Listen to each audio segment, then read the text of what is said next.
Hello my friend, welcome back to my channel. তো দেখো, সকালবেলায় এখন 15টা মতন বাজে। এখন ভাত বসিয়েছি, ভাত আর আমার ওইদিকে চা বসিয়েছি, কারণ ভাত খেয়ে 2 ঘন্টা পরে রক্ত দিতে হবে।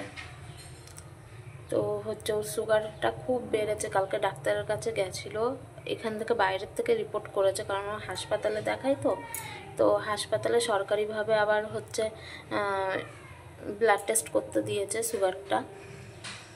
তো সেটা টেস্ট করবে, ওর জন্য এখানে ভাত বসিয়ে দিয়েছি, ভাত খেয়ে 2 ঘন্টা পরে যাবে। ভাত বসিয়েছি আর এই যে এখানে আমার চা হচ্ছে। এখন এতে আলু ভাতে দেবো, আর থোর আছে, থোরটা একটু ভাজবো, আর হচ্ছে ওকে থোরটা ছেঁচে রস করে দেবো। থোর ছেঁচা রস খেলে, থোরের যেই রস, সেই রসটা খেলে সুগার প্রেশার কমে। প্রেশারটাও হাই রয়েছে, হাই প্রেশার হাই সুগার। তো চলো রান্না করে নিই। ওকে থোরের রস করে দিয়েছি, এই 1 কাপ খেয়ে নেবে, রেখে ঢেকে থুই। কি বাজে খেতে হবে ভগবান জানে। তো যাই ডিমটা নিয়ে আসি, আর এখানে রান্না করে নিয়েছি, ডাল করেছি, এখানে পেঁয়াজ ভাজা আলু ভাতে মাখাবো। ঢাকা থাক, আগে স্কুল থেকে ডিমটা নিয়ে আসি। দেখি এটা দেখো,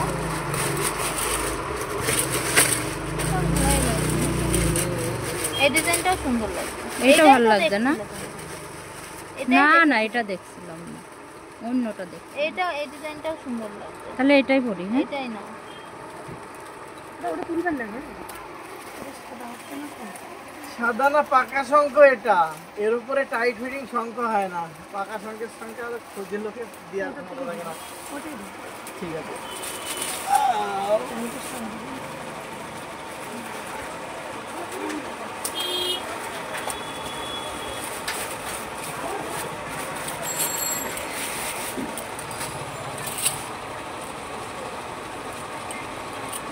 কোনটা বললে?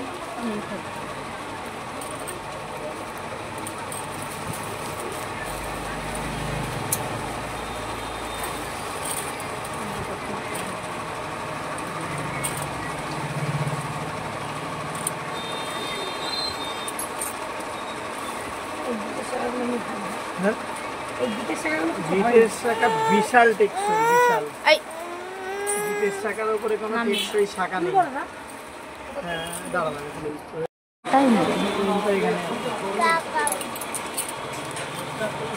শাখাটা বড়ই হয়ে গেল মা। আজ বড় বড় তো হবেই, খোলাপড়া করবে, খোলাপাড়া করবা তো ঠিক আছে। ওর জন্য তো প্রথমেই আমি জিজ্ঞাসা করলাম যে একটু বড় পলা, মোটা পলা পরি দাও। মোটা শাখার সাথে মোটা পলা না হলে ভালো লাগে না।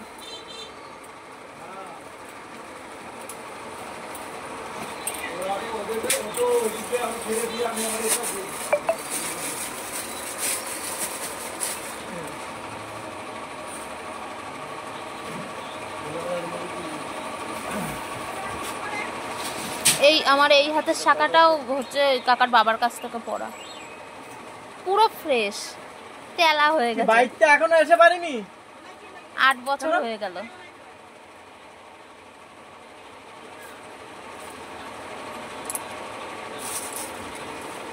বাবা কি মোটা মোটা লাগছে রে। ভালো লাগে তো, এখন সবাই মোটা শাখায় পড়ে, মোটা শাখায় ভালো লাগে। দেখি হাত দেখে ভালোই লাগছে, নতুন বউ লাগছে মা। খোলাপড়া করা যাবে না কিন্তু। এটা দিদুন শাখা পড়লো, চল দিয়ে দেবো তোর সাথে।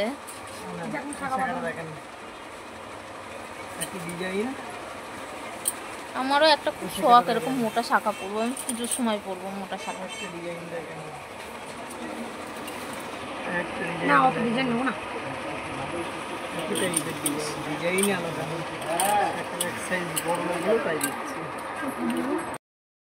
তো তো দেখো বাজার থেকে আসার পরে এখন হচ্ছে বিকেলবেলা, তো অনেক টাইম চলে গেছে, তারপর আবার ভিডিওটা শুরু করলাম।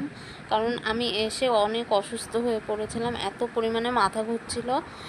বাবুনকে স্নান টান করিয়ে টরিয়ে দিয়ে গিয়ে শুয়ে পড়েছিলাম। সকালবেলায় তো ডাল আলু সিদ্ধ এগুলো রান্না করে রেখেছিলাম, আর মাছ ছিল, মাছটাও রান্না করতে হবে। তো তারপরে এসে বাবুনকে স্নান করিয়ে টরিয়ে দিয়ে আমি শুয়ে পড়েছিলাম। শুয়ে উঠে একটু নুন চিনির জল করে নিয়ে খেয়ে একটুখানি যখন ভালো লাগলো তখন গিয়ে রান্না টান্না করে স্নান করে নিয়েছি। আজকে পুজোও দিইনি, তো এত শরীর খারাপ লাগছিল, কোনো রকম রান্না করে স্নান টান করে গিয়ে শুয়ে পড়েছিলাম। তারপরে খানিকক্ষণ পরে বাবুনের বাবাকে ডেকে নিয়ে এসে খাইয়ে টাইয়ে দিয়ে আবার শুয়ে উঠে তারপরে এই যে এখন বাসন টাসন ধুতে বসেছি। কারণ 5:30 বাজে, জল চলে এসছে, তারপরে জল চলে যাবে, কারণ কোনো কিছুতে জল ছিল না। আমার স্নান করে উঠে আস্তে আস্তে তখন 2:15 বাজে, আর 12:30টার সময় জল চলে যায়। আর যেইটুকুনি জল ভরা ছিল সেইটুকুনিতেই স্নান টান বাসন টাসন ধোয়া এগুলো করে নিয়েছিলাম। শুধু যে রান্না করার আগে পরেও অনেক কাজ থাকে, সবজি কাটা, তারপরে সেগুলো ধোয়া, রান্না করা, রান্নার বাসন টাসন ধোয়া, স্নান করতে গেলেও মানে কত কাজ থাকে, যে হচ্ছে কলপাটটা পরিষ্কার করা, ঝাড়টার দেওয়া। আগে যখন একা ছিলাম তখন হচ্ছে পরে ঝাড় দিলাম, কোনো ব্যাপার ছিল না। এখন যেহেতু পাশের ঘর আর একটা ভাড়াটে এসছে, একসাথে আমরা কলপাট শেয়ার করে নিয়ে থাকি। উনি একজন বয়স্ক মহিলা, তো ওনার মেয়ে রয়েছে, মেয়েটার বিয়ে হয়ে গেছে, উনি একাই থাকে। তো উনিও অত চাপ নেই যে হচ্ছে পরিষ্কার করে রাখতে হবে, তো এরকম। তো দেখো এখানটায় আমি হচ্ছে বাসন টাসন ধুচ্ছি, আর হচ্ছে ওখানে ধুবো, বল খেলছে। তো বলের ওজনটাই এতই বেশি, আমি বলছি তুই এখানে বলটা খেলছিস, আমার ফোনটা রয়েছে, ফোনটা ভেঙে যাবে, আর ওই বলটা যদি আমার গায়ে লাগে আমি তো তাহলে মরেই যাবো। তো দেখো বাসন টাসন ধুয়ে আমি এখানে জামা কাপড় তুলতে চলে এসেছি। এই জামা কাপড়গুলো না, মানে বাবুনের জামা কাপড়গুলো শুকিয়েছে, কটা জিনিস মানে একটুও শুকায়নি, ভেজা ভেজা রয়েছে, ওইগুলো না ঘরে নিয়ে গিয়ে পাখার নিচে মেলে দিলে শুকিয়ে যায়। তো এখানে যদি সারা দিন রাত থাকে তাও শুকাবে না, পাখার নিচে না মেললে মানে জামা কাপড় শুকাচ্ছেই না। তো এই উপরে এই ছাদটা দেওয়া রয়েছে বলে তাই জামা কাপড় মানে বৃষ্টি আসলেও নেড়ে শান্তি পাচ্ছি, না হলে হচ্ছে এখানে উপরে ছাদটা না দেওয়া থাকলে না মানে জামা কাপড় তো নাড়লে তো ভিজে যাবে, এবার অল্প বৃষ্টি পড়লেও জামা কাপড় বাইরে থাকলেও কোনো ব্যাপার থাকে না। তো দেখো জামা কাপড় তুলে নিয়ে এসে এবার যেগুলো শুকিয়েছে সেইগুলো হচ্ছে ভাঁজ করবো, আর যেগুলো শুকায়নি সেইগুলো দেখো খাটের উপর দিয়ে না মেলে মেলে দেবো। আমার বাবুন উঠলে সব ফেলে দেবে, বাবুন ঘুমাচ্ছে। তো এখানটায় সব জামা কাপড়গুলো এরকম মেলে মেলে দিই, ওই উপর দিয়ে দেখো জামা কাপড় রয়েছে, ওইগুলো শুকিয়ে গেছে, ওইগুলো পারতে হবে।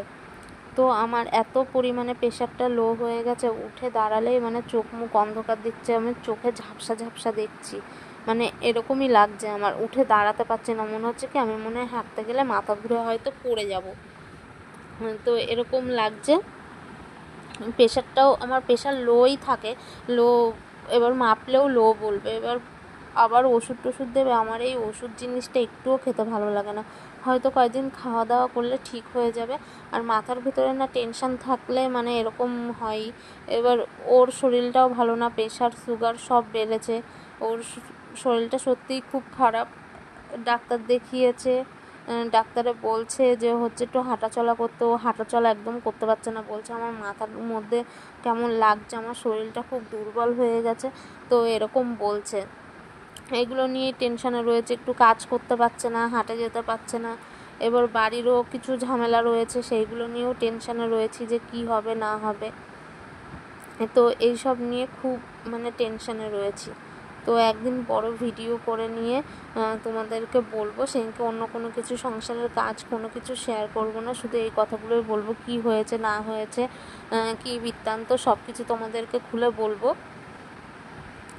তো দেখো অনেক কথা বলতে বলতে আমার এইদিকে জামা কাপড় সব গুছানো ভাঁজ করা সব এইদিকে সব কিছু হয়ে যাচ্ছে, কারণ ছেলে ঘুমিয়ে থাকতে থাকতে এই সমস্ত কাজ না করলে আমার এই সমস্ত কাজ আর কিছু করা হবে না।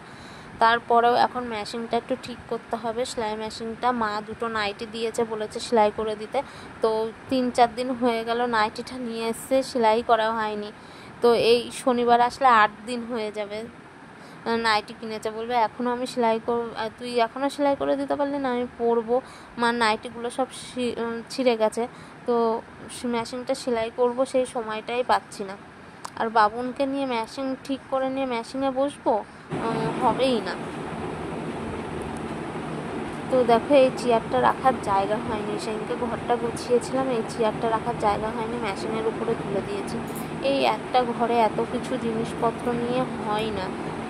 তো দেখি ঠাকুর কবে ঘর বাড়ি ঘর দুয়ার করে, সেই আশায় রয়েছি। এখন কষ্ট করে আমাকে করতেই হবে সব কিছু একটা ঘরের ভিতরে। এই একটা রুম ভাড়ায় 2000 টাকা, পাশে যদি রুম আর একটা নিতে চাই সেটাও 2000 টাকা করে। তো এত ভাড়া দিয়ে থাকা অসম্ভব, কারণ এই 1 বছরে 30,000 টাকা রুম ভাড়ায় চলে গেছে।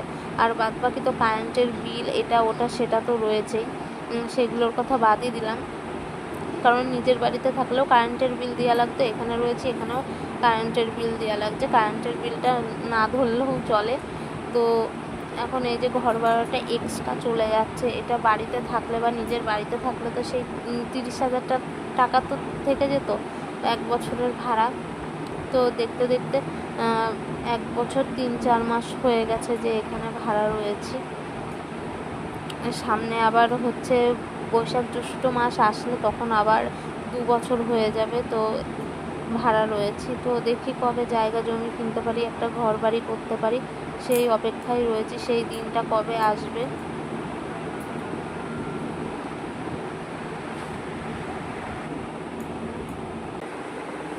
তো দেখো ঘরটাও ঝাঁট দিয়ে নিচ্ছি, জামা কাপড় সব কিছু ভাঁজ করে নিয়ে। আর ঘরে এত পরিমাণে বালি হচ্ছে সে বলার মতন না, মানে দীঘার সমুদ্রের বালি ঘরের থেকে যাচ্ছেই না, কারণ জামা কাপড়গুলো ধোয়া হচ্ছে, ভাঁজ করা হচ্ছে, সেই বালিগুলো মানে কিছু কিছু থেকেই যাচ্ছে, বিছানা টিছানাতে সব কিছুতেই বালি। তো সেইদিনকে জামা কাপড়গুলো ভাঁজ করছিলাম, জামা প্যান্টের পকেটের ভেতরে বালি রয়েছে।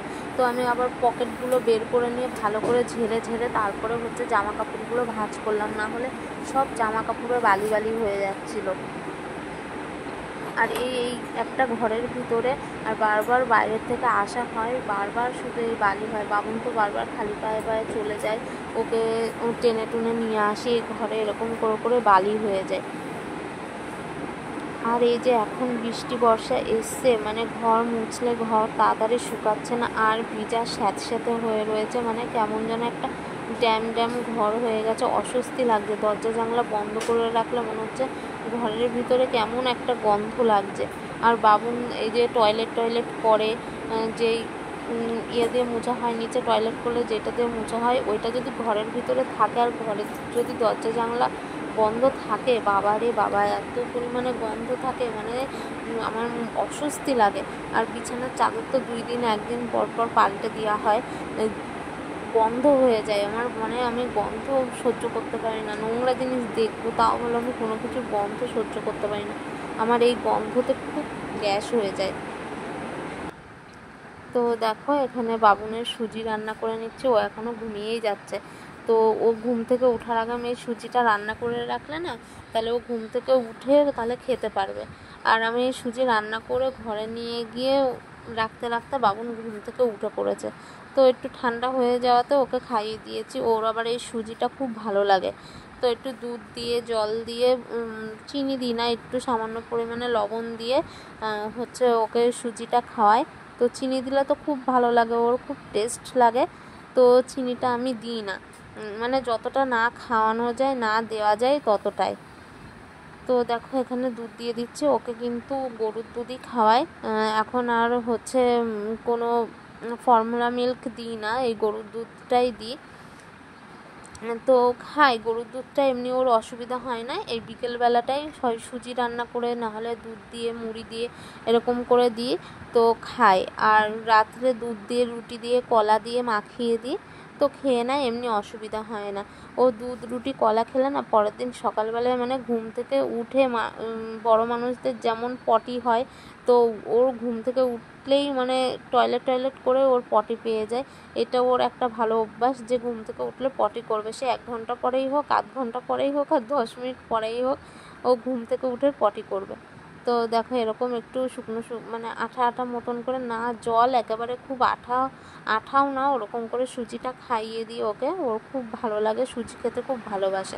এটা দেখো পরের দিনকার সকালকার ভিডিও। তো এখানে গোলা রুটি করে নিচ্ছিলাম, কারণ আর রুটি বানাতে ভালো লাগছিল না, তো গোলা রুটি করে নিয়েছি। তো আজকের ভিডিওটা এইটুকুনি, ভালো লাগলে লাইক করে দিও।